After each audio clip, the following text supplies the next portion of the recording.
Já voltamos com seu Amazônia agora para falar sobre os 400 anos do aniversário de Belém. E para poder ambientar, né, já que o Acre está tão longe dessa cidade, mas a gente está inserido nessa programação, a gente escolheu essa casa de caboclo, essa casa do caboclo amazônico, toda de madeira, com objetos rústicos, para poder falar sobre essa cidade tão antiga e tão rica. E para conversar sobre essa cidade, nada melhor do que conversar com quem já morou em Belém. E para isso eu tenho aqui 3 pessoas que têm uma relação muito especial com a cidade. O Jairo e a Cíntia, e aqui do meu lado, o Peterson. Eles vão conversar comigo curiosidades sobre a história, sobre a culinária, sobre as músicas, os ritmos, a cultura, conversar muita coisa sobre Belém e no final ainda vai ter um joguinho que eu vou testar o conhecimento deles. Olha só, vamos ver quem começa falando sobre Belém. Jairo, qual que é a sua relação com a cidade? Bem, eu sou de Belém, né? A minha família toda é de Belém e eu estou aqui no Acre vai fazer 3 anos já, né? O que eu poderia falar de Belém, né? Já que a gente está falando de 400 anos, eu falar um pouquinho, acho que podia falar um pouquinho rápido da história de Belém, né? Eu acho que Belém ela tem um primeiro momento assim do Brasil colônia, né? De um outro Brasil, de uma época em que a Amazônia não era entendida como um lugar distante, né? Isso vem surgir depois, com a capital no Rio de Janeiro. Aí surge essa ideia de que a Amazônia é um lugar longe, mas Belém faz parte de uma história em que Belém é um centro, né, histórico do Brasil colonial e tem uma ligação direta com a Europa, Portugal. E mais tarde, por causa também da indústria, Belém e a Amazônia fica no foco mais uma vez por causa da questão da borracha, né? Eu acho que aí tem uma ligação muito forte aqui com o Acre, porque a borracha também sai do Acre, mas também vai para Belém, então, e de assim, Belém vai para a Europa. Está numa situação geográfica ali privilegiada. Isso, exatamente. Né? Tanto pela navegação dos rios, como a exportação lá para a Europa, para outros países. Só fica distante lá na época do Rio de Janeiro, né? Mas era uma região rica, foi a primeira cidade a ter energia elétrica, se eu não estou enganado, né? Sim, pois é, dentro dessa perspectiva histórica, acho importante lembrar, né, porque sempre tem esse estigma, né, a Amazônia é longe e tal, mas isso é uma coisa recente, né, que surge depois de que o Brasil se estabelece com a capital no Rio de Janeiro. Mas a Amazônia sempre foi, dentro dessa perspectiva da colônia, um centro, Manaus, Belém, as cidades amazônicas sempre estiveram no centro do debate político, histórico e uma relação comercial muito importante com a Europa, né? Então, assim, são 400 anos, não são 40 nem 30 anos, são 400 anos de uma história que remonta ao próprio Brasil, né? Porque o Brasil... É muita história, muito antiga. Cíntia, fala um pouquinho pra gente sobre Belém. Então, eu também sou de Belém, né? A minha família toda é de lá. E assim como o Jairo, né, porque nós viemos juntos para Rio Branco, né, eu estou em Rio Branco vai fazer 3 anos também, né, e assim, tenho saudade, né, da cidade, da família, dos amigos lá, mas assim, também a gente se apaixonou por Rio Branco, né, Belém e Rio Branco tem parte da sua história em comum, então de alguma forma... a gente também está intrincado, assim, por aqui, né? Mesmo sendo de Belém. O que é comum e o que diferencia mais essas duas capitais? Assim, aspectos mesmo da vida que a gente tem nas cidades da Amazônia, né? De modo geral, a gente pode dizer que Belém e Rio Branco têm coisas em comum nesse sentido, né? Assim, contemporaneamente, quero dizer, né? Então, são cidades que têm os seus problemas, mas que também têm os seus encantos, né? Tem um jeito de... A gente tem um jeito de viver na Amazônia, um jeito de ser de Belém, um jeito de ser do Pará, um jeito de ser de Rio Branco, mas nessa história a gente acaba se encontrando, se identificando, né? Se identificando de alguma forma. Veio pra cá 3 anos, não é isso? Vocês vieram juntos, vocês vieram 3 anos, 3... Comprei, né?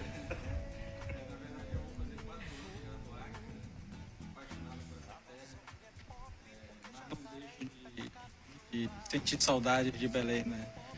E sou feliz aqui quando vou no Acre também. Quando eu saio do Acre para Belém também eu fico muito emocionado. É muito bom chegar em Belém, é muito bom estar em Belém, né? Então a gente vive esse conflito, né, de amar o Acre e não querer sair daqui, mas também querer ir para Belém, né, perto da família. Mas é bem interessante esse intercâmbio. Olha só, vamos começar a falar agora sobre alguns aspectos da cidade. Eu não conheço Belém e eu queria conhecer Belém através de vocês três. Olha a responsabilidade. Vocês vão me apresentar Belém agora aqui no programa e no final eu vou dizer se eu quero conhecer essa cidade mesmo, ir para lá ou não. Pensa bem na responsabilidade do que vocês vão falar. Então, assim, vamos pegar os atrativos culturais. Quem fala? Jairo. Os pontos turísticos ou então os lugares históricos.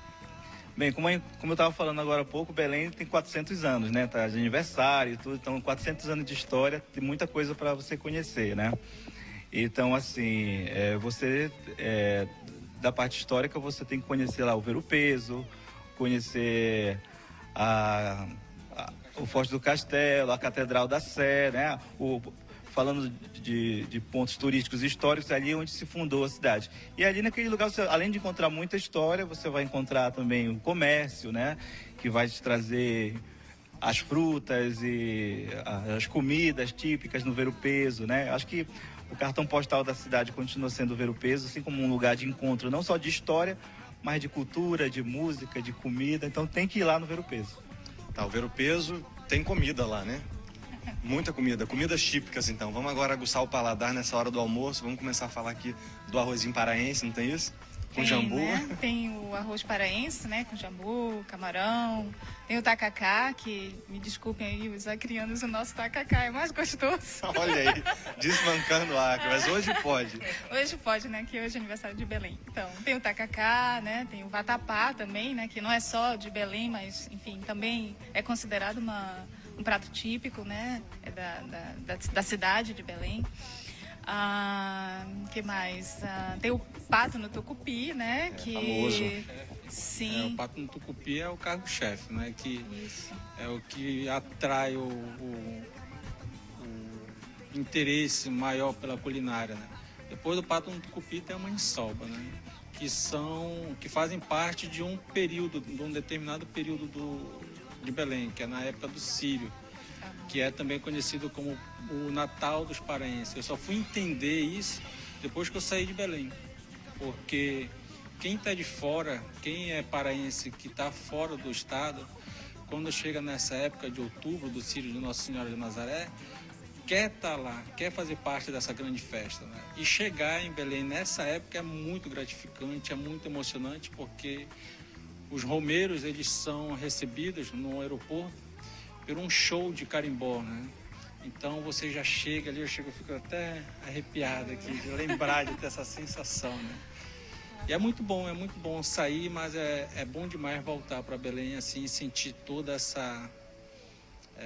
esse encanto que a cidade tem, né? Você vai andando pela rua, vai sentindo agora meio-dia o cheiro do tucupi fervendo debaixo daquelas barracas no meio da rua. Do açaí, da maniçoba, né? Maniçoba é o que, gente? Olha, a gente podia dizer que a maniçoba é uma espécie de feijoada com folhas de maniva, né? Que é da mandioca. Isso. Certo. A maniçoba, ela é feita da folha da mandioca, né? Da mandioca brava. E ela é cozinhada durante 7 dias e 7 noites, que é para poder tirar a toxina que é nociva, né? A saúde humana. E depois de preparar desse tempo todo cozinhando, né? Aí vem receber os ingredientes, que é o porco, que é o charque, que é o chouriço, né? Fica no gosto de cada um que prepara, né? É um prato que algumas pessoas têm um repulso assim na hora de olhar para ele, né? Mas é um prato muito saboroso. Eu quero, agora. Vamos continuar falando do Círio. Você quer complementar? Eu queria aproveitar para falar um pouco uma curiosidade em relação a esse poder que no caso Belém, como uma capital, uma metrópole, um centro na Amazônia, tem de trazer para si os significados, né? E se apoderar, né, historicamente do que é a Amazônida, né? Por exemplo, nós temos o caso da castanha do Pará, né? Em Belém todo mundo é crente que a castanha é do Pará, né? Mas você se afasta de lá e você encontra a castanha do Brasil, né? Então, assim, eu acho que é importante, independente de ser de castanha do Pará, castanha do Brasil, eu acho que tem que entender que a castanha é um produto amazônida, né? Que não está preso apenas no estado. Mas, assim, é curioso porque as capitais, elas têm, parece que, esse poder, né? De trazer para si e dizer assim, nós somos os donos, né? O açaí é nosso, o açaí é paraense. Como se o açaí também não tivesse nas outras regiões da Amazônia que não são paraenses, né? É porque a capital é muito a porta-voz do estado. Isso, também, ela né? acaba representando. Ela é uma vitrine isso. de tudo que aquele Isso, estado e acaba tem e se representa. apoderando, né? É. Mas assim, eu acho que acima de tudo assim é lembrar que ser paraense, né, existe também o ser amazônida, que é muito mais amplo do que ser só de Belém ou ser só do Pará, né, que é uma coisa muito maior, né? E aí vamos voltar no Círio de Nazaré, 1 milhão de pessoas vão para a rua nessa festa. E qual é o objetivo, que é um evento grandioso, né? O Círio de Nazaré, a Nossa Senhora de Nazaré é a padroeira do estado, né? Nessa época a cidade recebe mais de 2 milhões de pessoas de todo o Brasil, do mundo, né? E é uma festa muito bonita, que aquelas pessoas que têm a sua religião fora do catolicismo, né?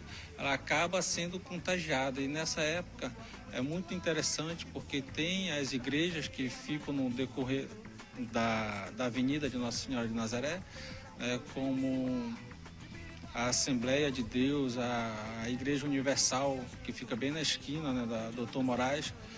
E é muito bom porque você vê os irmãos ali, né, tudo numa ação, num único intuito, que é de ajudar o próximo, né? Porque tem romeiros ali, eu sou um promesseiro, né? Tenho a minha promessa que eu vou lá e pago com muita fé, com sofrimento. É aquelas pessoas ali da Igreja Universal dando água, né? Para aquelas pessoas que estão ali desde 4 horas, 2 horas da manhã, com fome, com sede, naquele sofrimento, naquele calor. Então é uma coisa assim muito contagiante, assim, que faz bem. Isso não poderia ficar só no mês de outubro, né? Isso teria que se estender durante o ano todo. E não só ali dentro de Belém. Eu acho que essa forma de amor, assim, é o que o mundo precisa mais, assim, para a gente ficar um pouco melhor, né? Esquecer um pouco mais dessa violência. Verdade, olha aí, Belém abalando os corações das pessoas, na solidariedade, tudo. Calor humano. Sim. E falando de calor humano, como são os belenenses? São pessoas fáceis de lidar? Como que é o lado humano dessa cidade, dessa capital? Acho que eu posso falar um pouco, né?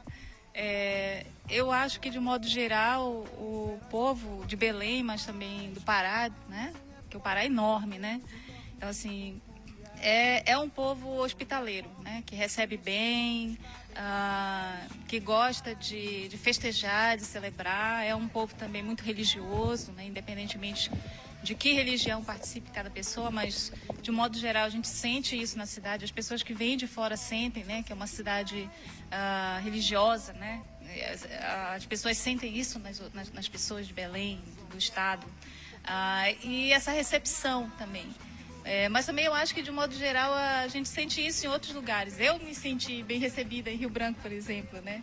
Então eu acho que isso é uma coisa boa que a gente tem na região, em Belém, né? Mas também aqui. Tá, o papo tá bom, a gente vai fazer um intervalo agora, mas daqui a pouquinho eu vou conversar com você sobre outros aspectos dessa cidade. E você não saia daí, porque é rapidinho, daqui a pouquinho a gente está de volta para falar sobre Belém, 400 anos. Eu estou parabenizando o aniversário de Belém, que está completando 400 anos. Eu sou de Santarém, mas também sou paraense.